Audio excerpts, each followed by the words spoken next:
মোৰ নাম নিৰামৰ বৰধনে। বহু ল'ৰাই মোক লৈ পাগল হৈছিল যদিও মই কাকো গুৰুত্ব নিদিলোঁ। আমাৰ ক্লাছত অভিনামৰ ল'ৰা এজন বৰ ধুনীয়া আছিল যদিও বৰ দুষ্ট টাইপৰ ল'ৰা আছিল আৰু মদো খাইছিল। কলেজ আহিছিল যদিও কোনো ক্লাছ কৰা নাছিল। গোটেই দিনটো কলেজৰ বাহিৰত বহি বন্ধু-বান্ধৱীৰ লগত সময় কটায়।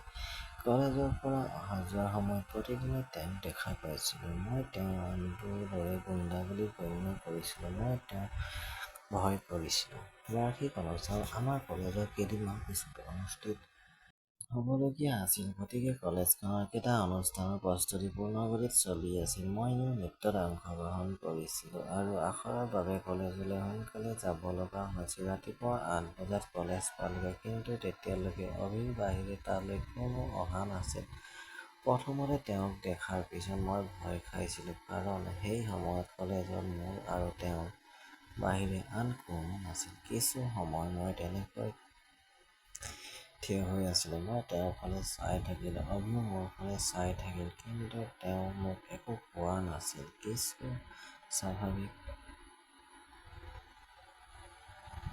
হৈ পৰাৰ সাহস গোটাই তেওঁৰ লগত কথা পতাৰ কথা ভাবি অভিৰ ওচৰত গ'লো আৰু অভিক হেল্ল' বুলি ক'লো, কিন্তু তেওঁ একো কোৱা নাছিল। যেতিয়া তেওঁ একো নক'লে, মই ভাবিলোঁ যে হয়তো তেওঁ শুনা নাই। মই আকৌ ক'লো, হেল্ল' অভি, আপুনি অনুষ্ঠানত কিবা এটা ভূমিকা লৈছে নেকি? এইবাৰ তেওঁ কোনো উত্তৰ নিদিলে। মই ভাবিছোঁ এই ল'ৰাটোৱে ইমানেই অহংকাৰ দেখুৱাইছে যে মোৰ কথাৰ উত্তৰো নিদিয়ে। তেতিয়া তেওঁ কোনো উত্তৰ নিদিলে। মই তাৰ পৰা যাবলৈ ওলালোঁ। মই মাত্ৰ তেওঁৰ পৰা ৫-৬ খোজমান দূৰত গৈছিলোঁ। তেতিয়া তেওঁৰ মাতটো শুনিলোঁ, তোমাৰ নাম নিয়া নহয়নে?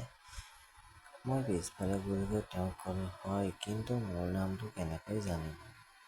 তেওঁ ক'লে, যদি মই ক্লাছলৈ নাহোঁ তেন্তে তাৰ অৰ্থ এইটো নহয় যে মই মোৰ সহপাঠীৰ নাম নাজানো। তাৰ পিছত তেওঁ ক'লে, মই কোনো কাৰ্যসূচীত অংশগ্ৰহণ কৰা নাই। মই প্ৰতিদিনে সময়মতেই কলেজলৈ নাহোঁ। কিন্তু আজি এই সময়ত মোৰ কলেজলৈ অহাৰ কাৰণ আপুনি এই সকলোবোৰ তেওঁৰ মুখৰ পৰা শুনি মই ক্ষন্তেক সময়ৰ বাবে চিন্তাত সোমাই পৰিলোঁ। মই তেওঁক শুনিলোঁ, এই কথা ক'লে আপুনি কি বুজাব বিচাৰিছে? অভিয়ে মোক কৈছিল, তুমি যেতিয়া প্ৰথমবাৰৰ বাবে কলেজলৈ আহিছিলা তেতিয়াৰ পৰাই মই তোমাক ভাল পাবলৈ আৰম্ভ কৰিছিলোঁ। মই কেৱল তোমাক ভাল পাইছোঁ, কিন্তু তোমাক ক'বলৈ কেতিয়াও সাহস গোটাব পৰা নাছিলোঁ। কিন্তু আজি বৰ কষ্টৰে সাহস গোটাই ল'লোঁ।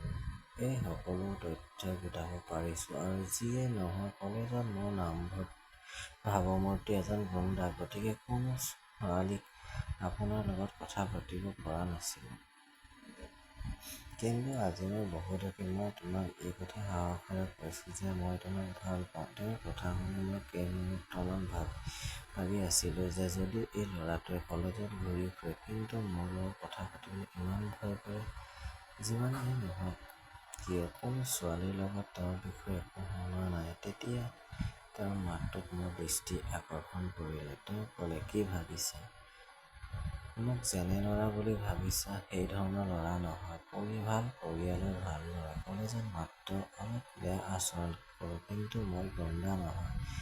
এতিয়া মোৰ জীৱনৰ সিদ্ধান্ত তোমাৰ হাতত। কি বিচাৰা তুমি? অভিয়ে মোক আকৌ ক'লে, মই তোমাৰ ওপৰত কোনো ধৰণৰ হেঁচা নিদিওঁ। সকলো নিৰ্ভৰ কৰে তোমাৰ ওপৰত। এইখিনি কোৱাৰ পিছত মোৰ উত্তৰলৈ অপেক্ষা কৰি থকা যেন মোৰ ফালে চাই থকাৰ ধৰণে মোৰ অলপ ভয় লাগিছিল। গতিকে তাক একো নোকোৱাকৈ তাৰ পৰা ওলাই আহিলোঁ। কিন্তু তাৰ পৰা উভতি অহাৰ পিছত দিনে ৰাতি তাৰ কথা ভাবি থাকিলোঁ। ইচ্ছা নকৰাৰ পিছতো মই তেওঁৰ পৰা কোনো মনোযোগ আঁতৰাব পৰা নাছিলোঁ। ২-৩ দিন এনেকৈ পাৰ হৈ গ'ল আৰু তেওঁ মোক প্ৰতিদিনে অহা-যোৱা দেখিছিল, কিন্তু তেওঁ মোক একো কোৱা নাছিল। মইও আগতে তেওঁক দেখি সুখী অনুভৱ কৰিছিলোঁ আৰু মইও তেওঁক একো কোৱা নাছিলোঁ।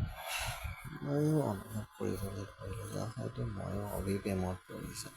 মই ভাবিলোঁ যে মই তেওঁৰ প্ৰতি মোৰ মৰম প্ৰকাশ কৰিম। কলেজৰ কাৰ্যসূচীৰ পিছত সেইদিনা মই তেওঁৰ প্ৰতি মোৰ মৰম প্ৰকাশ কৰিলে। মোৰ মুখৰ পৰা সেই কথা শুনি অভি আনন্দত নাচিবলৈ ধৰিলে আৰু মোক জোৰেৰে সামৰি ধৰিলে। মোৰ এনে লাগিল যে 440 ভল্টৰ কাৰেণ্ট এটাহে লাগিছে।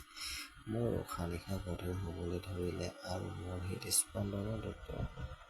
ইমানেই ভাল অনুভৱ মোৰ জীৱনত কেতিয়াও হোৱা নাছিল। মোৰ শৰীৰত জুই জ্বলি উঠিছিল। কেনেবাকৈ নিজকে নিয়ন্ত্ৰণ কৰি অভিৰ পৰা বিচ্ছিন্ন হৈ পৰিলোঁ। ইয়াৰ পিছত আমি ইজনে সিজনক লগ পাবলৈ ধৰিলোঁ। আমি একেলগে ঘূৰি ফুৰিছিলোঁ আৰু চিনেমা চাবলৈ গৈছিলোঁ আৰু বহুত মজা কৰিছিলোঁ। অভিয়ে মোৰ লগত একো বেয়া কাম কৰা নাছিল। আমাৰ প্ৰেম 2 বছৰ হৈ গ'লো, এতিয়ালৈকে আমি একো কৰা নাছিলোঁ। অভি তেতিয়াও উদ্যোগ লোৱা নাছিল, মইও। এদিন আমি দুয়ো চিনেমা চাবলৈ গৈছিলোঁ। সেই চিনেমাখনত এটা ৰোমান্টিকৰ দৃশ্য, সেই দৃশ্য দেখি হঠাৎ মোৰ কিবা এটা হ'বলৈ ধৰিলে।